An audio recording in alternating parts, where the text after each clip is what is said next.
Your new buyers and sellers are now agents. Treat them just that way. Make sure that you are recruiting with intention. Your intention matters.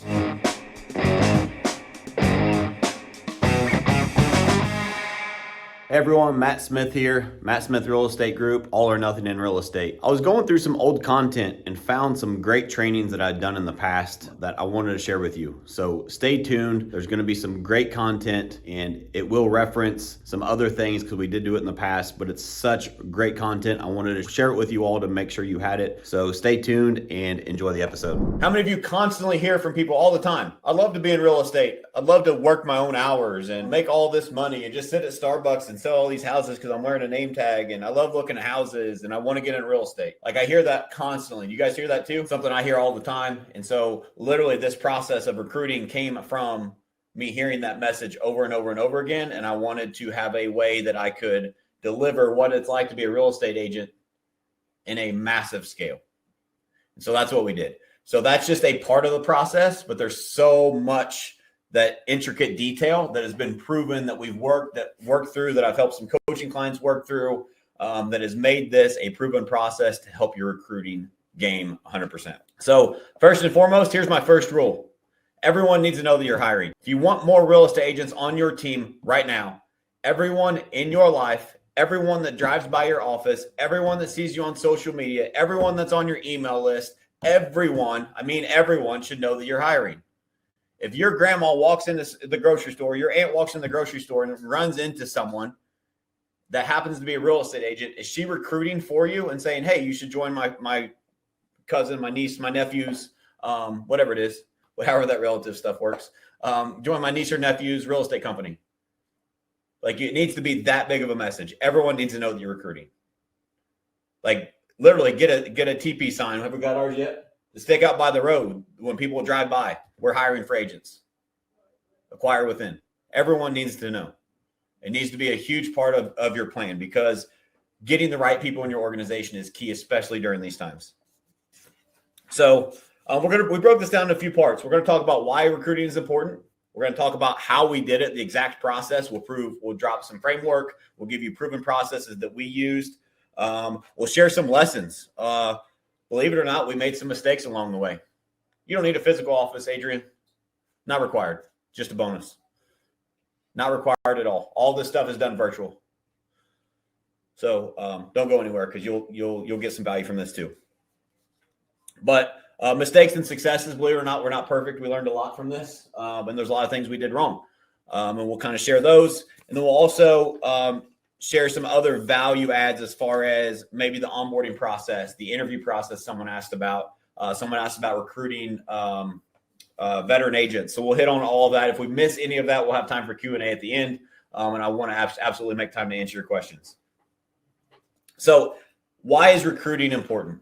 I kind of hit on this in the intro, but is prospecting important to your agents? Is follow-up phone calls important to your agents? Absolutely it is. So your job as a leader, your new buyers and sellers are now agents. Treat them just that way. Make sure that you are recruiting with intention. Your intention matters. Just like your agent's intentions matter, so do yours as a leader. So the first step is get clarity on your goal of why you want to recruit, how many people you need, why you need them, and how they're going to serve your organization and how you're going to serve them.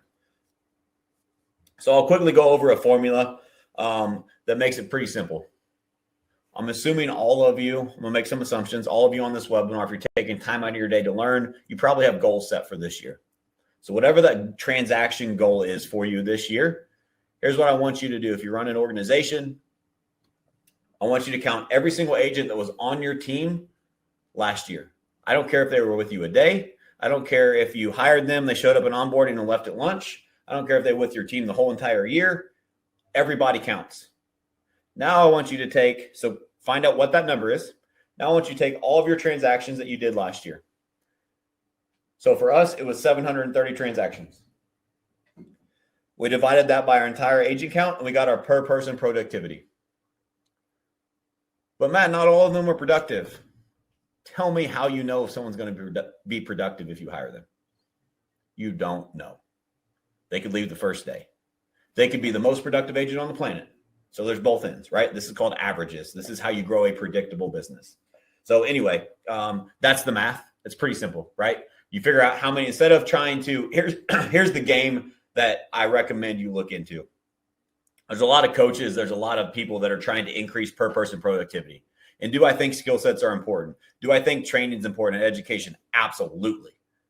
So much so that I had 18 people with me at Sales Mastery event to grow their skills. It's crucial to your organization. By the way, it's my third event in a row that I've been to of that same exact stuff. That's how important the skills are. But as a leader, you get sick and tired of being sick and tired and beating your head against the wall, trying to motivate unmotivated people and trying to squeeze every drop out of your people so they'll do one more transaction. Here's a quick exercise I'd like for you to do. This will help you get perspective. I hope, at least it did for me. What's your average transaction? What's your average GCI? Do all that math. It's X $100,000. I get 2.5%, 3%, whatever your percent is, it equals this amount of GCI. Then I want you to put under that number, whatever that number is, how much time do you spend getting that next transaction? Now I want you to do another category. How long is my average agent with me on the team? What does my average agent produce per year? What does that equal GCI? And how much time do I spend chasing this little number versus this bigger number, which is the agent count? Instead of chasing transactions, attract, recruit the right people in your organization that can do those transactions. That's where true growth of organizations happen. Is that saying get rid of your skill set, get rid of your training, don't pour in your people? It's not saying any of that. So don't take that too far. But just think, as an awareness exercise, we spend so much time doing real estate CPR, keeping this one transaction together, get this next commission. We don't spend near enough time getting the right people in our organization that can do more transactions for us. Because if you haven't experienced it yet, you will experience it in this market. Turnover is a thing in this business, and you are going to lose people. So it's important you constantly are trying to attract or recruit the right agents in your organization. People move the money. People move the money. You need to focus on, as a leader, quit chasing the money and chase the people that chase the money. Makes a big impact. It creates leverage in your life like you would not imagine. So I think that's important for an understanding perspective. Ryan, anything you want to add on that?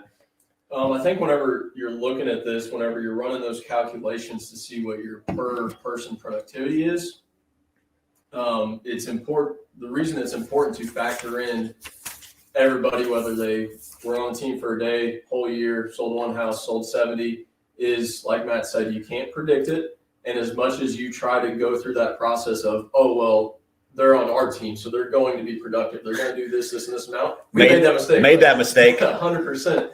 And you get humbled by that whenever you actually start diving in and attracting more people to your team, and see people drop off or just not produce like you would think they would.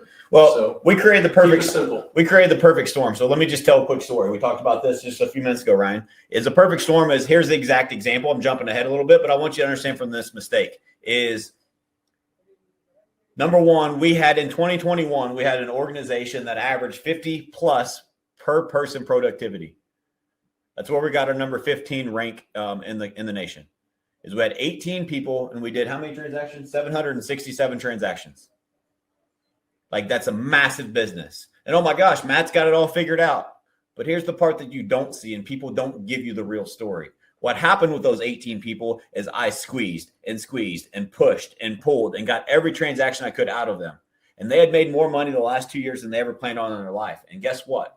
They were burnt out. They wanted a break. They wanted to slow down.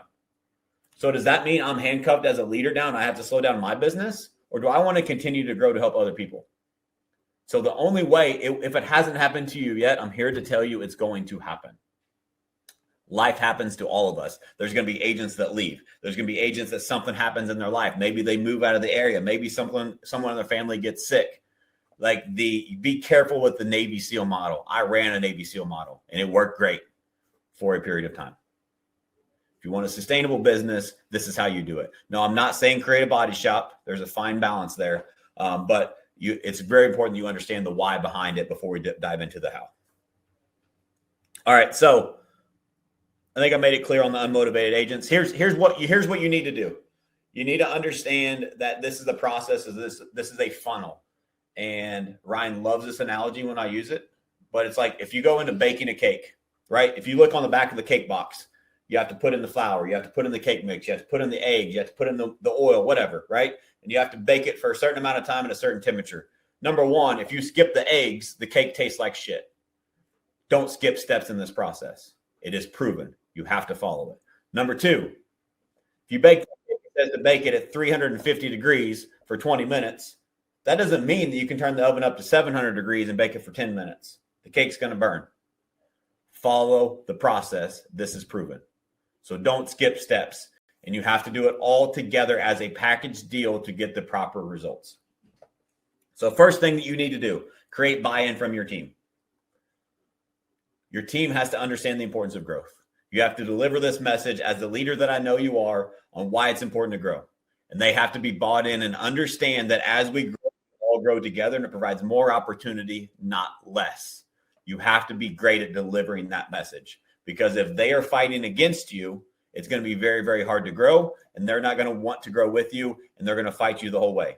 They don't want that. You don't want that. It's not good for your organization. So create buy-in for growth. So something that helps with that is if you do have an experienced agent on your team and say you're a few years in and that person that started out early on has seen that growth and seen the opportunity move, they're a great person to speak up and talk during that time.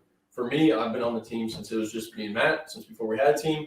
And so I've been able to see that process of as we grow as a team, the agents on the team get more and more opportunity as well. It's easy for them to start thinking it's going to be less. That's natural human reaction to a growth situation, is to be hesitant to it, and for those selfish reasons.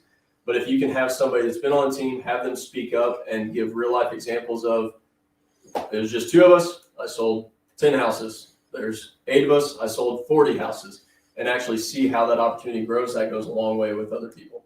100%. And here's a great way to facilitate that just quickly, right? Is I'm learning to become a better leader every single day. Got a long way to go, but you have to ask leading questions, right?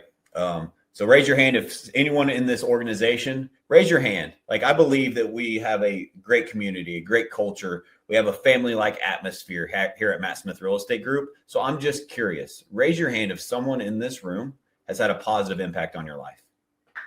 Everyone's going to say yes, right? They love their family. If you created a decent culture, they're going to say yes. So with that being said, what I'm hearing from you is that other people in this organization have helped you. Would this person share a story? Find a good story. Pick people out to tell a good story about how someone helped them level up in life. And now, because of that, guys, this is why I want to grow more. I want you to experience more of this. I want you to be able to help more people. And just like Bob's helped Susie, I want you, Susie, to be able to help more people now. And the only way I know how to do that is for us to continue to grow. And here's the opportunities we're creating through this growth. And we want to give back and contribute to this team in a much bigger way, contribute to our community. And here's the opportunities that we know we have in place, so we have room for this growth, right? Like, you have to facilitate that in a very, very strategic way to create that buy-in. But what we were able to do is a lot of our people that got into this funnel of recruiting, our agents went out and found them. Here's the simple question that I asked. Do you guys like working here? Do you have fun? Is this a great environment? Yeah, it is. Okay, great. Do you know other amazing people that maybe work in a subpar environment, that have subpar opportunities, that would be a good fit in this organization? Friends that you know would be a good impact in this culture, that would be a good impact in this business, that it would be a great fit for them as well because they could provide more opportunity for them and their family? Awesome. We want them to join us. We created I think that was step 1. We had that in a team meeting, and we created what do we call it? Like a recruitment bonus, basically. Yeah. On their 5th closed transaction. You can get creative with this, right? But we want to reward them. On their 5th closed transaction with the team, we give them a recruiting bonus for bringing that person into the organization. And we just grab them in our funnel, right? So now we're creating buy-in, and other people are now vetting people for us because they understand the culture. They want to protect it. All right, let's get into the how. Let's get into the nuts and bolts of this. Enough rambling on from me. So first and foremost, here's your action steps. You have to create a job ad. Sounds simple, right? But do you know how many real estate team leaders that are looking to recruit that don't even have an ad up on Indeed or Wise Hire or Monster.com if it still exists, on whatever. Any single job platform, you have to have job postings up, and you have to understand how that funnel works. And you have to realize, crucial, copywriting is key. Your job ad is a marketing piece. Be a salesperson. It has to be attractive. You have to talk about your accolades. You have to talk about success stories. You have to talk about your accolades of what you've accomplished as a team, and how you need to be clear too. We have two different funnels that we run: unlicensed and licensed. So you make sure those funnels get ran appropriately. What's the best? We use WiseHire and Indeed. Both of them work well. We're getting ready to find out if we can cancel WiseHire because it's a little more costly to use just Indeed. But it just kind of depends on market. I hear really good things on Indeed, and WiseHires work great for us as well. So you have to have job ads up. Let them know what the income potential is, what the time freedom potential is. Again, this is a marketing piece. This is a sales pitch in a job ad. When you have the actual interview with them, you have to be real and set proper expectations. But a mistake that we had made is I got pushback from someone, not going to mention who, on we don't want to lie to people on our job ads. And I understand that. We don't lie to people, but we also paint the prettiest picture that we can paint so we can get people to raise their hands to see if it's a good fit for them. So just make sure you have that delineation. It's so crucial. Your job ad is a sales pitch. The funnel, when they apply, where do they go? Do you have a landing page that talks about all the amazing success stories of your team? Do you have a landing page with some webinars or testimonials of your team members that have had other success on, say it's my unlicensed funnel? I want to talk about people that went from unlicensed to making $100,000 in their first year, right? Like I want to tell those success stories, and I want to drive that traffic to that right place. It makes a huge, huge difference. Another way that we do that is we drive them to webinars, just like this one. You guys seen a little bit of our funnel if you're watching this right now. But we did that to the consumer based upon our reputation, and all those hand raisers we talked about earlier that talked about they want to get in real estate. They've always loved looking at houses or whatever it is they say. Here's your opportunity to learn more. And so whatever those are incoming that you hear, take note of those and address those in all of your promos and advertising for your webinar. That is basically a career night webinar.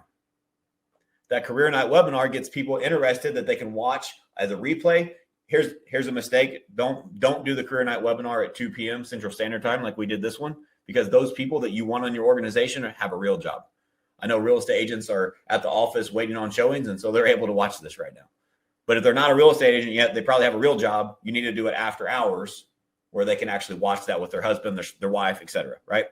I want to point out, don't overthink that. Matt is extremely good at having an idea and taking action.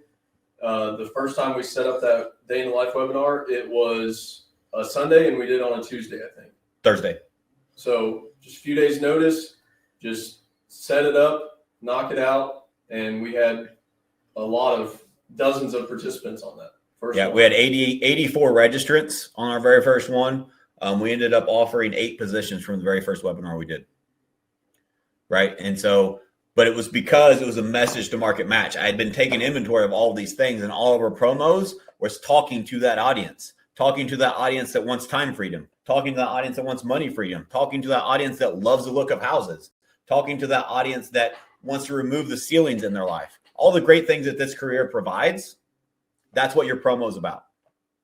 And you get them in this webinar funnel. And here's a mistake I see people make with this funnel. Sorry, I saw a question here. So here's a mistake that I see people make with this funnel is they plug and play. Guys, you have to be proactive. Like I didn't have the time, but I would have had double the attendees here if I would have followed my own process. Like I broke my own rule. But each one of you should have gotten a text either the night before or 2 hours before from me personally. Hey, thank you so much for registering the webinar. I'm excited to break down this, and this. I'll see you there. In case you forgot, here's the link. That extra touch, and that's personal, right? That's not a mass platform. That's me going through each one individual. Makes a big, big difference whenever you add that personal touch. You have a way better show up rate. It opens the door for future conversations. It's a crucial part. So the webinar was, day in the life of a real estate agent is what we did. And you can see me on my social pages like we just did one.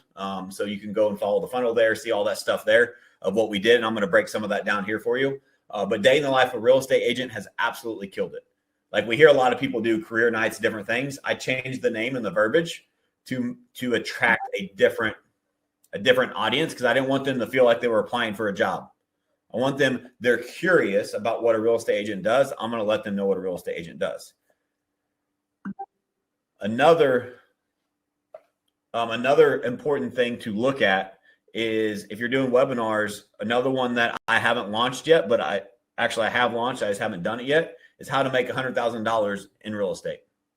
For some reason, especially in our area, that number gets everyone's attention.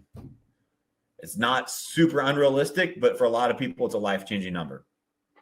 And I have a proven process that I've helped multiple people make $100,000 in real estate on my team. So I'm going to break down that process and I'm going to get other people in this funnel. Maybe they watched a day in the life already, or maybe they haven't, but I'm going to track those people on how they can make that amount of money for them and their family through real estate. So crucial that you have these value adds running. Another thing that we've added to it recently is these are now evergreen webinars.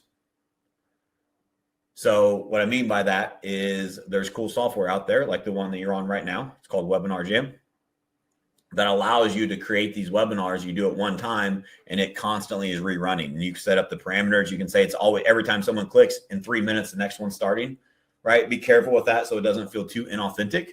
But what it does is it allows them to watch it at their convenience and allows you to keep multiple funnels going for it. So it's a crucial part of it. Let's see, the webinar. So let's get into the guts of what the webinar is and is not. A webinar is not a pitch fest. Like, I'll be transparent. One of the reasons I'm doing this is because this webinar right here is because I am a member of eXp Realty and I love having great people in my network. I'm also a real estate coach and I'm looking for coaching clients.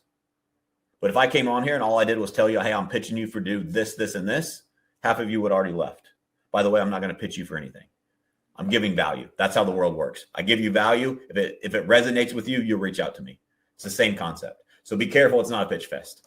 Number two is, here's kind of the framework. I created two different lines. I drew a line down the middle of a page and I said, here's what a typical real estate agent does. And here's how we do it differently. And so if you're a team, here's an example. If you're a team, like you have leverage, you have leads, you have all these other, you have showing partners, you have ISAs, you have marketing, you have whatever it is that you have that is your value propositions for your agents. So how I would position that is, let's say it's leads as an example. Well, a typical real estate agent, a day in the life of a typical real estate agent looks like they spend the first 2 hours of their day going through lead sources, checking to see how much money they're spending on leads, seeing what leads they come in and where they can generate more opportunities so they can go out and find someone to call. Then they can find someone to show so they could potentially get a closing. What we do is a little bit different. And there's no right or wrong way, but how we do is a little bit different. On our team, we have a full-time marketing staff. We have lead generation. We have thousands of leads coming in every single month. We have tens of thousands of leads in our database that are constantly active on our website that are already there for our agents to just reach out and call. And sometimes our ISA department calls them and sends that to the agent to set an appointment. So that's what the typical agent does. And this is how we do it a little different. Which one sounds better? Right? And so whatever your model is, you can position your model at a higher level. So the right people that it speaks to are like, ooh, I want to get in real estate, but I think I want to do it this way. That's your quote unquote pitch. If you have any questions on that, let me know and I can go more in depth, but I think that's pretty self-explanatory. Ryan, anything you want to add to that? No, I think that's pretty well covered. Next, after the webinar, and if you guys want to put that in the chat, I'll come back to it. But after the webinar, what you have to do, guys, is also think about what other barriers come in the way of people getting into real estate. They don't have a license, or maybe they don't have the funds to pay for school or their dues. So I believe in removing those barriers. Second thing we did is we partnered with the real estate school. I called them up and said, hey, I have an office with a conference room. No one's ever done a real estate school in our area. I have 10 people that want to get the real estate test, but they don't want to drive to you. I need you to come to me. It's a win-win situation. They partnered with us. They did nights and weekends classes so that they could actually get that business. And then it was convenient for both parties. Those people that had a job and wanted to get into real estate could also work here. And it was a win-win situation. So we held real estate classes. Guys, we haven't held a real estate class in 8-9 months. At least. I had someone I ran into yesterday while I was getting my hair cut. They said, hey, you guys doing any real estate classes again soon? I've forgotten we did them. It's been so long. We've had multiple call in the past week as well. but we're a value to our community, right? And we constantly are putting that message out. Here's another thing is that you have to be sure that when you're doing the real estate school, there's another opportunity there. And so what we did is we created a landing page, whatever landing page system you use. We use lead pages. It's pretty affordable, pretty easy to use. But what we create is a landing page for people that are interested in getting the real estate license. And we target that to our Day in the Life audience, but also to other people. And then those other people, once they register, guess what they see? A Day in the Life webinar if they want to learn more. And then our link is just a information gathering portal or landing page for them to go to the webinar or for them to go to the actual real estate school website. We don't collect payment. We don't do any of that. Ours is just a work through our advertisements. Our advertising collects that information from those potential agents that want to become licensed. Then next barrier. Well, I don't have any money. Real estate school is expensive. My dues are expensive. I don't want to pay for leads, whatever it is, right? We also offer a scholarship program. Do we offer it to everyone? Hell no, absolutely not. But to the right people that we believe in, that showed us they want to put in the work, that made that extra effort, that we believe in are going to have a successful impact on our business, I look at growth as an investment, not an expense. And so am I willing to, say it's $300 per person. Am I willing to invest, what's 300 times 20? 6,000? Am I willing to invest in 20 people, $6,000 in a real estate school to grow to reach our goals next year? Without a doubt. But not all of them are going to qualify for the scholarship, right?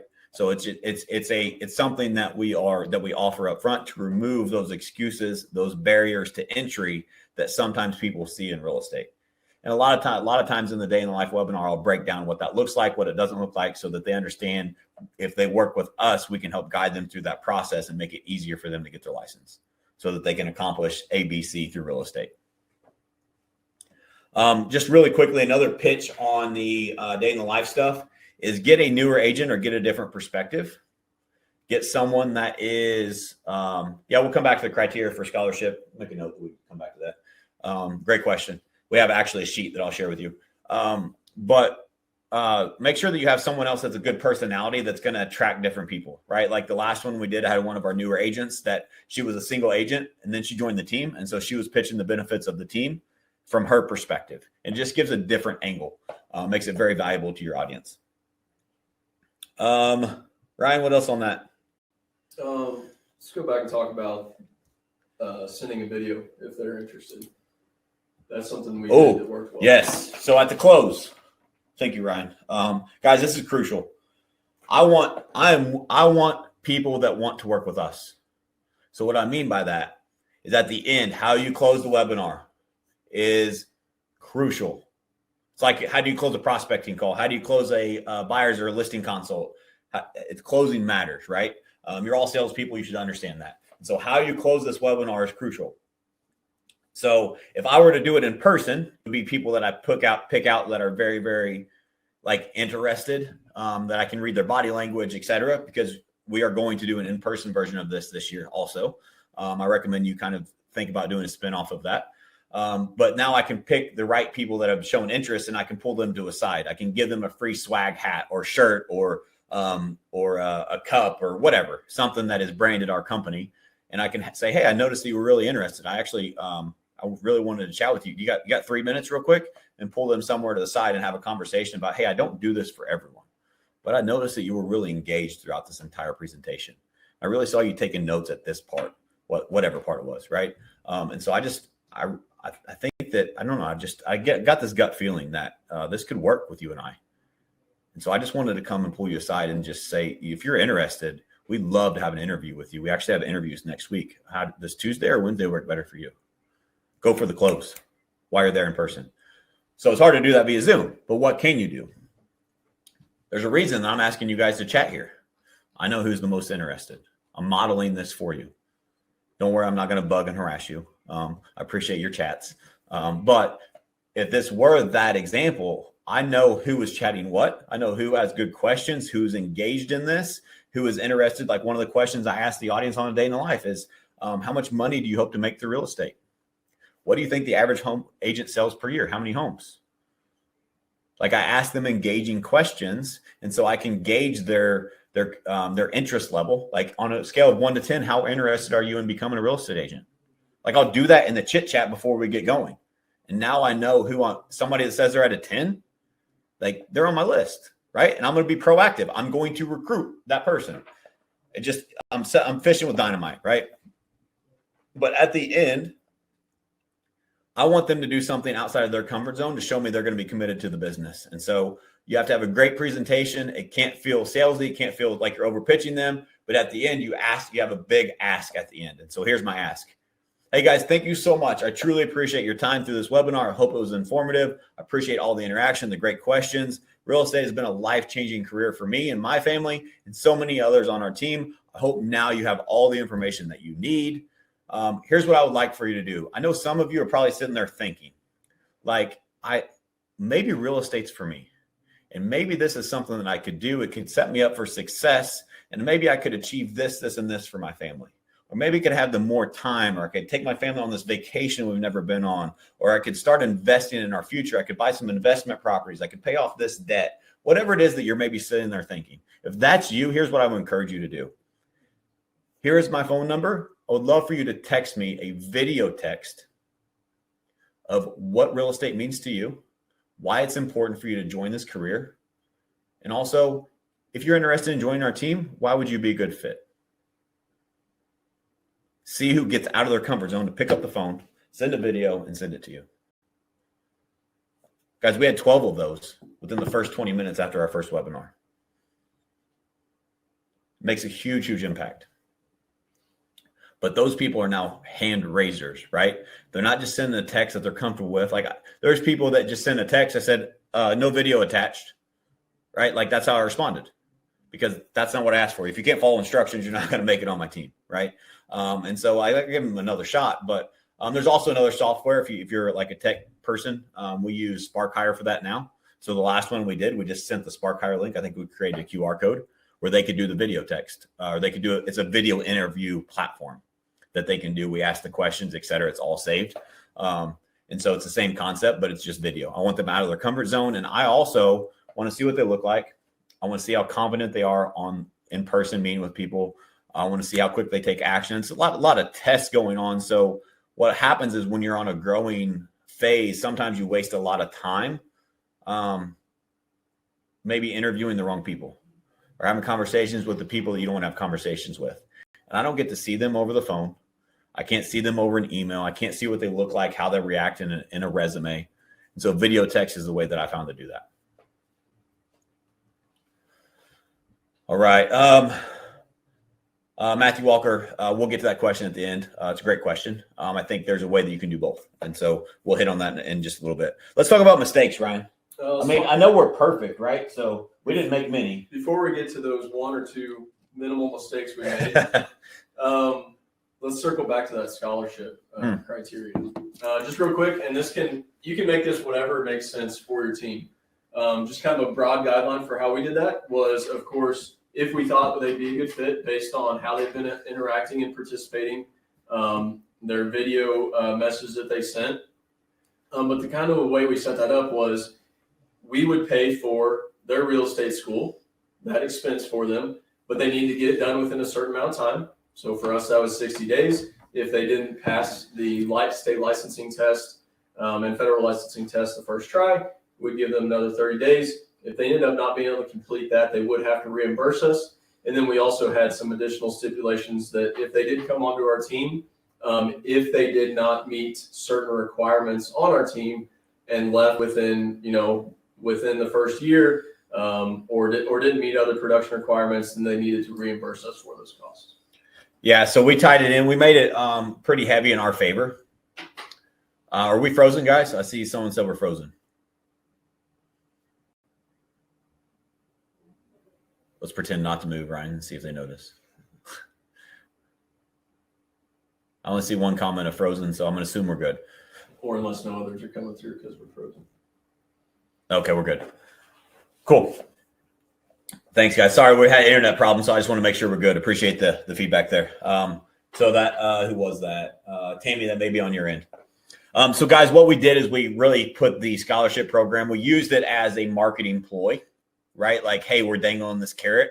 Like, we know a lot of people struggle with getting into real estate. The first 90 days, we tell our agents not to expect an income because it takes a while to build your business. Like, we give them the real news. But because of that, we have also created a scholarship program to ease that pain for you, to make it easier for you to get into the business, right? Just a sales pitch, right? Get creative with this stuff. But that's in all of our marketing. That's in all of our videos. Like, I do selfie videos, lives, and all that stuff. Like, I marketed that like crazy to our entire environment. I asked the chamber to send that stuff out, right? Like, I'm all in. I got a brand called All or Nothing in Real Estate. It's just how my brain works. So I'm going to do it all chips on the table, right? And so, but what we did is we heavy stacked. I'm reading through our agreement now. Is that they would reimburse us for, I think, $395 is what the school costs. So we would pay that up front. But if they did not do X, Y, and Z and left our team before the first full year and didn't meet the requirements, they would either, depending on how they left, they would pay us back the tuition fee, but they would also pay us a, what do we call it? A training fee of some sort. And it was extensively more, over 10 times more than what the licensing fee was, right? To hold them accountable to actually sticking through this. And like, before we give them money in a scholarship, they're committed to a year to make a career out of this.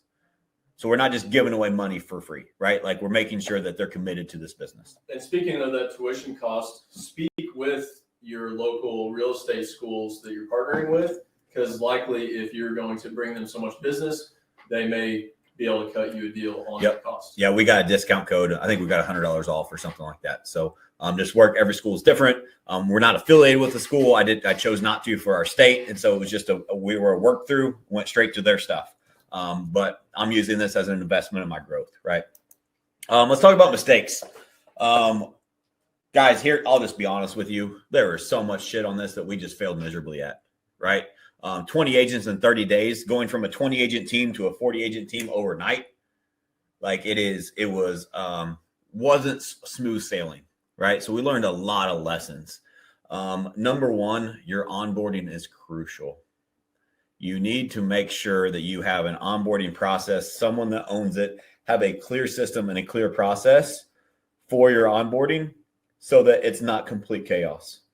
Real estate is chaotic enough without adding in these unnecessary chaoses. You need to have one person accountable to that onboarding process. That's something we messed up, because if you have multiple people that think they're accountable to it, nobody is. And things will slip through the cracks and it'll be chaos. It's just not going to get done right. Yep, that's true. 2 equals 0, right? If you follow EOS model, that's where we learned that 2 equals 0. You may think that, well, 2 people are looking out for it, then we're going to make sure it gets done. But what happens is that's where the miscommunication happens. One person owns it and it's their responsibility. So on that, so when you're onboarding them, number one, don't make exceptions in your onboarding. If you were to go start at some other job, name any job that you were going to go start at, what do they give you every time they hire you? They give you a start date. But somehow in real estate, we think, oh, well, shit, you can start tomorrow. We'll figure it out. Oh, you don't have your license? No worries. You'll get that Tuesday. So just go ahead and come in on Monday. No problem. And you get them started. And then on Tuesday, they leave. So they miss a day. And then they don't pass their test. And then it gets pushed. And you're kicking the can. We start onboarding -7 days. We have an onboarding day every single month. And that's the day you start or you don't start here. Of course, we cushion that message. But I promise you, if you don't do it that way, you will change it very quickly because you'll learn the same painful lessons that we learned. Ultimately, we make those adjustments and we make those exceptions because we think it's going to help those individuals, but it doesn't. It makes it a worse onboarding experience for them. They hate the career. They get out early. We're not setting them up for proper success. So it's so crucial that your onboarding is done in groups. And your onboarding has a clear plan, and everyone, like our onboarding starts -7 days. In -7 days, part of the requirement is you have your license at that time. And so we start onboarding before you actually onboard. We give you videos to watch. We give you stuff to read. We give you homework to do, because what we also have realized is not everyone's level of commitment is the same.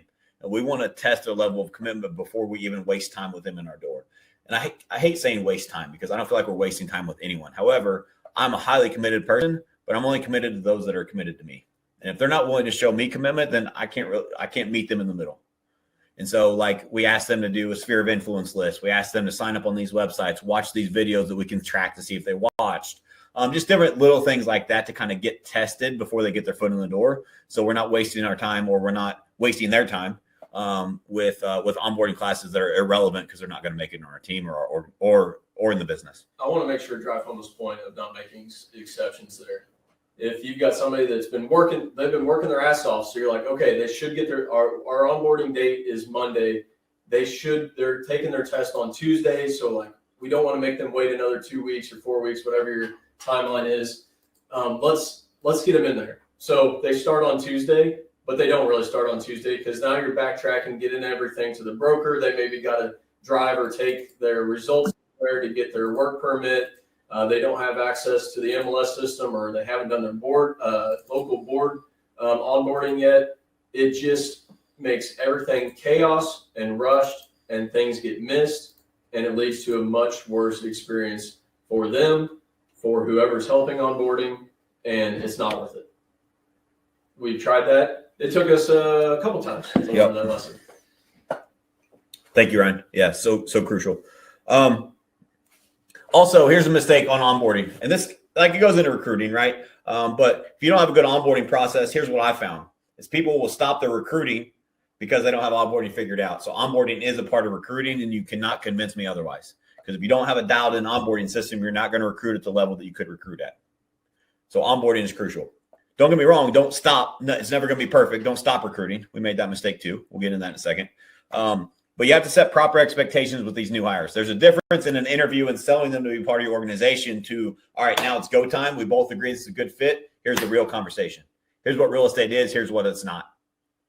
Are you willing to commit to this, and this is going to take to make it in this business? And we test them up front. So a lot of people call their onboardings boot camps. What is a boot camp? It's tough. You have to wake up early. You have to work hard. It's teaching you those lessons early. It's teaching you that perseverance. You're getting those calluses of what it's going to take to be successful in, like, give a military boot camp. Like, when you think of boot camp, what do you think of? It's hard ass work. Well, so is real estate. And quit sugarcoating your onboarding. Set proper expectations and make sure, like, something that we just added to our onboarding is every single day you prospect for 2 hours a day while you're onboarding. You're doing this training, but you're also prospecting for 2 hours a day. In addition to that, you're role playing for 1 hour a day. We're building that callus. Now, if I get someone that goes through the entire onboarding process and they prospect 2 hours every single day for the first 14 days and they role play 1 hour a day, how much better is that agent going to be set up for success after the boot camp versus me sugarcoating and allowing them to skip role play because it's uncomfortable? Or I don't know what to say yet. I'm giving them old leads so they build that muscle memory. And if they stir one up, great. Right? But the goal is to get them that skill set that is necessary so they can graduate boot camp. Anything you want to add on that? In the boot camp, that's going to be those expectations like Matt just talked about, getting them uncomfortable, but it's going to be the basics. Like, they are not going to learn everything they need to know, and you shouldn't even attempt to tell them everything they need to do in a 2-week time frame, for instance. A lot of what they will learn is going to be whenever they actually get experiential learning, whenever they actually start working with clients further down the road. So don't try to cram everything into those 2 weeks. It's the basics, it's the systems, it's the processes, but it's not the fine details. 100%. Talk about what's after the first 14 days. Yeah, so after the first 14 days, that's whenever the boot camp is. That's whenever they'll kind of pass the script test at the end, whatever you guys end up setting up. And we say 14 days. That's what works for us. Yours may be different, could be right? Completely different. After that, though, there's still going to be requirements that they need to reach. Like for our team, something that we've put in place is they need to make a certain number of calls or have a certain number of conversations every single workday for the first 90 days. There's also that they are expected to get their first contract within so many days. So setting those expectations makes it clear to them that, all right, this is what I need to do now that I'm through that boot camp, and here's where I'm going. And here's the timeline for it, and here's the repercussions if I don't. Yep, and it's Monday through Friday. Yes, great question. We don't kill them up front, even though real estate's not a Monday Friday job. That's when we can manage it and do that. Yeah, Adrian, we'll get to that question just in just a minute. So let's see. Yeah, so onboarding and training are two different things, but also training and skill building are two different things. So what I mean by that is I got this from my coach, my mentor, my good friend, John Cheplack, is there's 5 steps to productivity. And you guys should probably write this down if you don't know it if you can't sing this in your sleep and you don't see pictures of it in your sleep like I do, because it's been so ingrained in me, you need to write these down. Number 1 is training. You have to have great training. That's the first step to productivity. Number 2 is action. You can't be productive if you don't take massive action. Number 3 is accountability. If you're not willing to be held accountable to taking action on what you learned and what you were trained on, then you can't do number 4, which is skill building. So as you will notice, there's 2 steps between training and skill building. Because you can't build skill if you don't take action, you're not accountable to that action and that training that you learned. And so skill building is a separate part. There's a training, but there's also an accountability piece that is very, very important to be productive and continue to build that skill. And step number 5 is recommit. You always have to tie a commitment and hold someone accountable to a goal and a time frame. So that's a whole nother webinar, but that's a very, very important takeaway for you. That's literally every single coaching session that I have with my agents. We talk about those, right? That's the basics. It goes back to it over and over and over. Like, do you have the proper training to be successful? Have you taken the appropriate action that we made it clear you need to take? Are you willing to be held accountable to that action? Because you said you did, but here's what this CRM shows you did not. So that's where it stops, right? You literally start at the top. Well, you're not accountable to that action. So let's go back to the action. Once you take the right action, then we'll see where the skill is missing. Like, it literally goes in that steps. And every single coaching session with your agents, you can go through that framework and have a coaching conversation with them. You also need a checklist, right? So you have to have a checklist for all your documents. Make sure that it's just a duplicatable process. All right. Here's the biggest mistake that we made. The biggest mistake we made in this whole entire process was we stopped recruiting. It was an absolute shit show. It was chaotic. We had all these people. We didn't know how to manage them. We didn't know how to train them. We didn't know who was coming, who was going. It was just absolute shit show. So we just said, let's just pump the brakes. We ended up turning away good people that were already licensed. We ended up not giving the right value, because here's what I will tell you. It's way easier to onboard 5 people than it is 1 person, because they onboard in a group. They onboard together. KFR, that's right. Never stop. Learn from me. Even if you feel like you're at capacity, you still need to have those conversations. You need a line out the door of waiting for new people, because you cannot. Here's another quick tangent. But a lot of people are scared of, if you're recruiting, you're growing. If culture is important to you, you may lose some of your culture.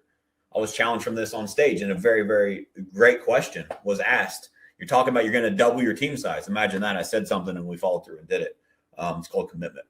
But I said we're going to double in team size. But my speech that I had just given for an hour was talking about culture. And we have great people and we're amazing and everyone's doing this. And so the question was something along the lines of, well, as you grow, are you scared that you talk about culture, you talk about you love your people, you pour in. Aren't you scared your culture is going to get affected when you double in size? So my answer was very simple. It's a great question, number 1. And yes, culture is going to change. It is going to. But who says it has to change for the worse? What if, instead of recruiting to your culture, you actually look into your culture, look in the mirror, remove your ego, and say, what could be improved about my culture? And then those people that you hire on, that you bring in, are a walking embodiment of those improvements needed. And then you elevate those people that are doing those things. Like, here's a real life example that a lot of people, including my team, the action that it takes to be successful in this market has changed over the last 6-12 months. No one can deny that. In every single market in the country, the actions that it takes to be successful have changed. How many agents are actually taking those different actions and changing those actions on a daily basis? Very, very few. So what if I could hire new people that don't know what actions it used to take, and I bring them on and onboard them properly and tell them this is the expectations, hold them accountable to it, and they're taking those actions and they start seeing results. And then the OGs on the team are like, holy shit, Matt wasn't just saying it, it's actually working for this newbie. Maybe I should do it too. And a rising tide rises all ships. Literally, the last webinar I did was a brand new agent that has been a walking embodiment of this. His very first 6 months in the business closed 30 transactions. He's the first one in the office, takes the most action, is always willing to learn, always willing to contribute. You need good people like that in your organization to grow your organization culture together. So as you grow, yes, and culture is super crucial, but your culture can actually improve as you grow. You just have to do it very strategically. Let me hit on something Yep. there. I was a strong proponent of hitting the brakes, and a lot of that probably was selfishly because a lot of that chaos was on me in my position, and I felt like it's a necessity, and I highly regret that decision. And here's a couple reasons why. You can't know that everybody's going to be successful. Can't make people successful. You're just facilitating an environment for them to choose to be.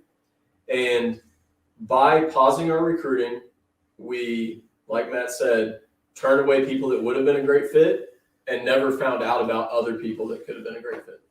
So because we stopped putting out that message, no telling who we could have on our team now that we don't because we stopped. And our recruiting last year at this time has led to us having some absolutely amazing people on our team that haven't even been here for a whole year that I could not imagine not being on our team. They've had such a positive impact. Some have left, and that's fine. That's going to happen. But they've had such a positive impact that we would be doing them and ourselves a disservice by not putting that message out there to attract more of the right people. 100%. So KFR, whoever put that, 100%. You are correct. Recruit to subculture, talked about that. Guys, that's the process. 20 agents in 30 days. That was it. Like literally follow that funnel. Let me share a value for you really quick. Let's see. Where is it? Here we go.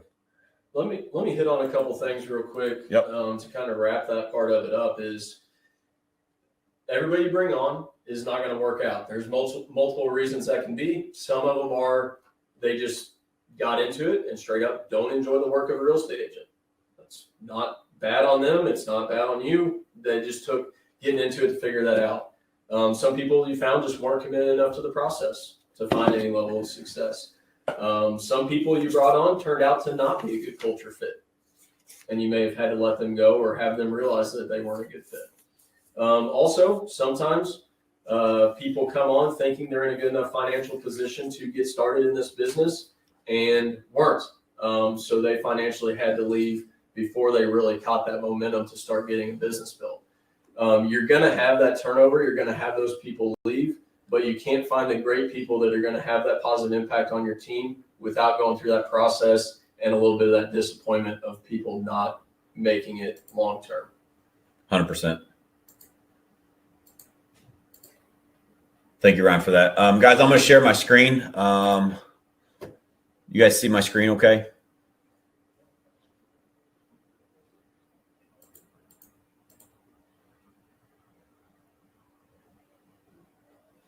All right, so here's the proven process. I'll send all this out. Would this be valuable? Let me know in the chat. Would you guys want me to send this out via email so you guys have copies of this? This is just a kind of a step-by-step framework of stuff that we put together that we have used, kind of in a marketing platform of what to do, how this process works, how to leverage a real estate school. Awesome, cool. So if you signed up and registered for this webinar, we will send these out. Here's a letter of agreement for scholarship for our scholarship program. So we've created all these. Again, they're just marketing pieces. They're not our actual documents. Yeah, we have your emails if you registered, so we'll share that with you. Something else, I want to go into some Q&A. But guys, like I said, I wouldn't pitch you, and I'm not pitching you. But I see a lot of great questions in here. And I am a real estate coach, and I love coaching and helping people. And so this is not anything to pitch you guys paying me any money. But if you have an in-depth question on something that we don't get to today and cover up that you really want to dive deep in, scan this QR code, fill out the form, and we will schedule a free strategy session to dive deep in those questions and maybe discover if we'd be a good fit for coaching. If nothing else, it'll get you on my calendar so we can have a conversation in depth on your situation. So that means that I'll leave that up. If you want to scan that QR code, I'm going to go through and answer some of these questions. Paul, do you have someone who can help me set this stuff up? No, I do not, Paul. That's unfortunately on you, my friend. I'll give you the steps in the process, but I can't do the work for you. Thank you for the reminders. It's a numbers, a strategy game, 100%. All turnover, to Ryan's point, all turnover isn't bad, right? Sometimes turnover is good. Sometimes turnover is, John Cheplak told me, sometimes you got to shoot a hostage. What he means by that is we've all been handcuffed before by people, right? Or people that are pushing against the process. And those people, sometimes you have to remove them from your environment so everyone understands, oh crap, there is actually opportunity here. How to step out to onboard new agents. Yes, this is recorded. We will send the recording out. What's the size of your local team? Right now we're at 34 agents, 35. We just hired one. We got 4 more onboarding next month. Yep. So we're at 35 agents right now. Who are they calling during onboarding? Is there a promise of leads or they have to earn? Great question, Brian. So during onboarding, we are constantly adjusting and tweaking this. And so what we've just went to is we have one person that is in charge of onboarding and owns that. And that is the person they reach out to. Right. So that's the person constantly that they're reaching out to over and over and over again. So that's kind of where it goes first. They're the go-to. We also have squad leaders in place. And then we have myself or Ryan if it needs to get something above and beyond that. But they go to the onboarding person first, unless it is a negotiations contract question. Then it goes to their squad leader that helps them with the sales aspect of that. But yes, there's one person for onboarding. He may be asking about who they're calling during prospecting. Okay. Sure. Yeah, so we're old leads, right? Go through an old pond, inactive pond, anything that is not, your agents aren't working that could be opportunity. Like we all have leads in our database that haven't been worked properly that are still looking to buy or sell. So find those old leads that doesn't take it away from your active agents, but just go to a pond or that's something of that set. We don't turn them on new lead flow until they've graduated boot camp. They have to graduate boot camp. They have to pass script tests. There's a process involved with that. Is there a process, promise of leads? So no, don't fall in that trap. If you promise them leads, how you onboard them is how you will offboard them. If you promise them the best split, you promise them all these leads, you promise them this, and then something happens like this market shift. How many team leaders right now are caught with their pants down because they promised X amount of leads to their agents and then lead flow overnight just cut in half, right? Now, what are you going to do? Sorry, leads are down. I don't know what to tell you, agent. You lied to them. How does that inhibit your relationship with that agent? Don't promise leads. Promise I will give you all the opportunity that I can. We have this great culture. We have this. Here's proven track records of success. And make sure that you be careful what you promise because you better be a man or woman of your word. And so, no, we don't promise any of that. And yes, they do have to earn leads through, we have agent levels that we go through. And so depending on their commitment level, the effort, their work ethic, their skill sets that they build, how they show up in the environment, there are levels based on production and based on participation where they get higher and higher opportunities or more bottom of the funnel leads, depending on certain sources, et cetera.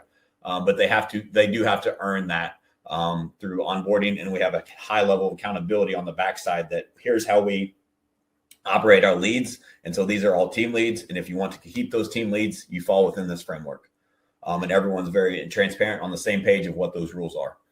Because we believe here that our job is to give the client the best experience. And it's not about my leads or my this or my that. It's us as a team giving that client the service they deserve. Did you hire a recruiter? Nope. Followed this process, and it was my leadership team. I did a lot of it. We had a sales manager at the time that helped a lot of it. So it was our leadership team that did that. I would love to hire a recruiter. If you know one, I'm looking. So I would love to, so I don't have to do it. I got enough hats that I'm wearing. How many interviews? Antoine, what's up, my man? How many interviews do you conduct with a recruit before offering a spot on the team? So we've changed our process. Right now we do a spark hire. After the spark hire, do we do a phone interview still? No. So spark hire interview, and then we set up an in-person interview from there if we like the spark hire. We used to have all this big, complicated calculus process. And here's a mistake that I made.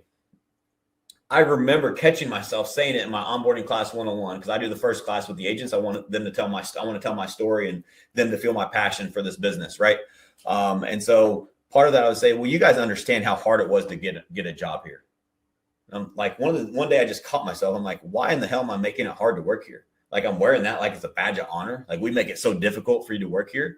I don't want to make it difficult. I want to make it easy. I just want to have the right filters in place to make sure that we are bringing on the right people, make sure they're a good culture fit, et cetera.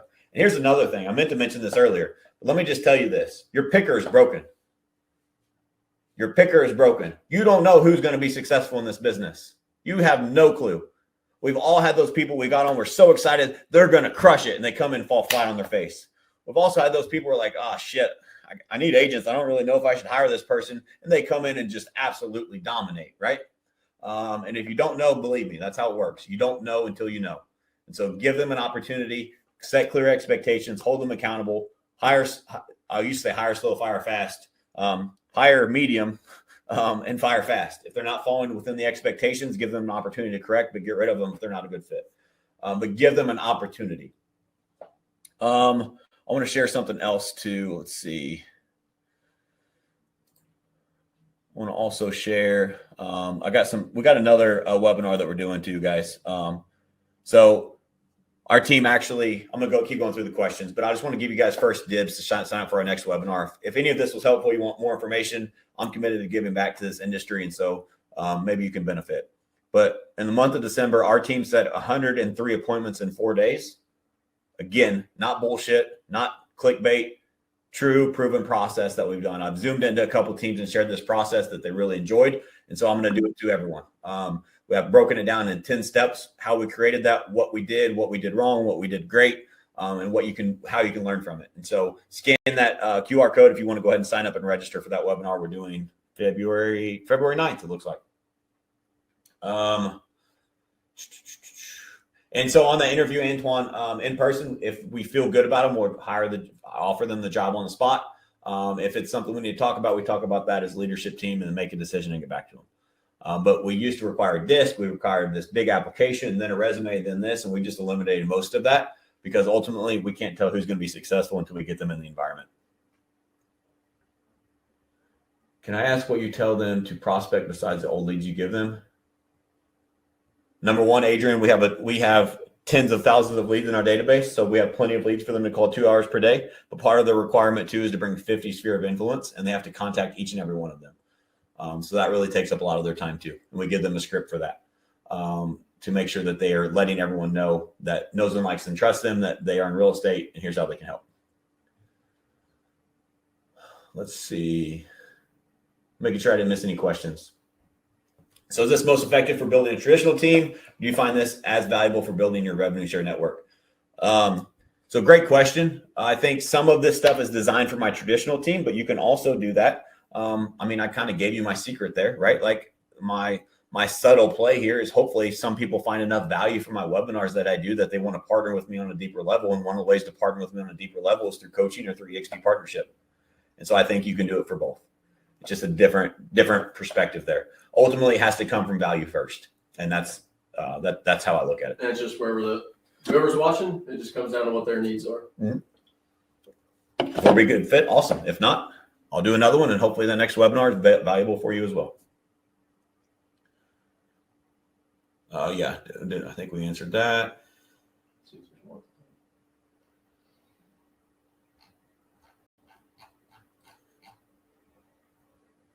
For marketing funnels, do you recommend a specific service like ClickFunnels or Kajabi? So marketing funnels, there's so much software out there. Great question. Be careful that you don't become over techie, right? So we keep it simple. We just upgraded to Webinar Jam, which is what we're doing this webinar on. It eliminated a few quirks that we had through Zoom and Lead Pages integration.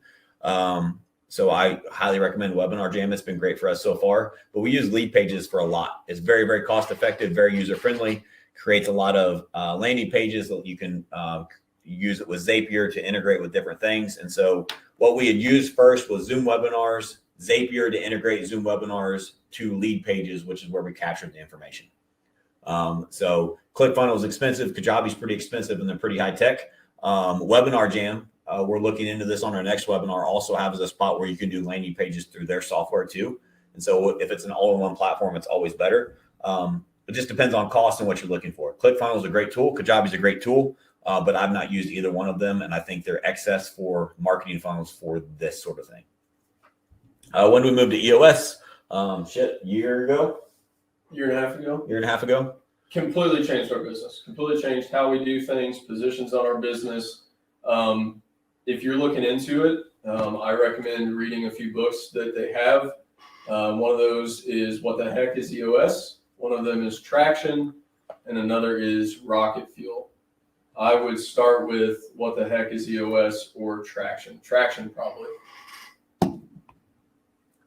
Yep. QR code. Schwartz, what QR code isn't working? Was it the coaching one or was it the webinar? I just tested both and they're working on my end. Oh, let's see. And EOS is a constant improvement. It's a great system, but you have to continue working on it. And Schwartz, if you need a code to something, dude, just text me. You got my number and I'll get you whatever you need. We became a lead machine. It was a mess. Resetting that now. Yep. You give agents leads that they don't work, and it's just it's not good for anyone. Looking into social media scheduler to help our marketing coordinator.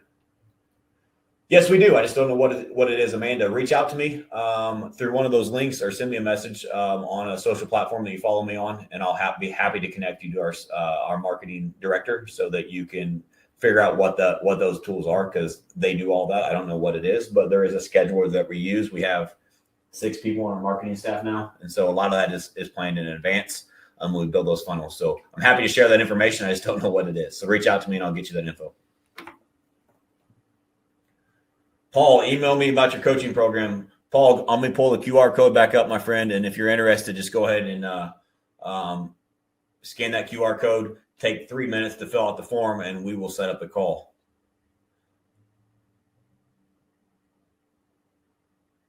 Alex, thank you for your kind words. I hope this was helpful. I love helping people. So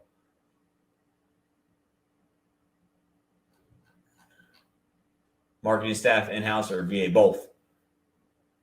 Marketing staff have 3 in-house and 3 virtual currently. So we outsource some of the posting content, the scheduling, and we also do video editing. There's a lot of very, very talented people that are virtual assistants.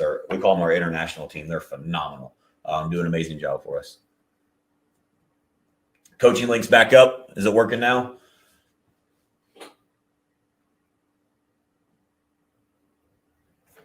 If it's not working, I can just give you the link. Let's see. I'll put the link in here too. Oh, okay. You got it. Cool. All right, guys. Any other questions?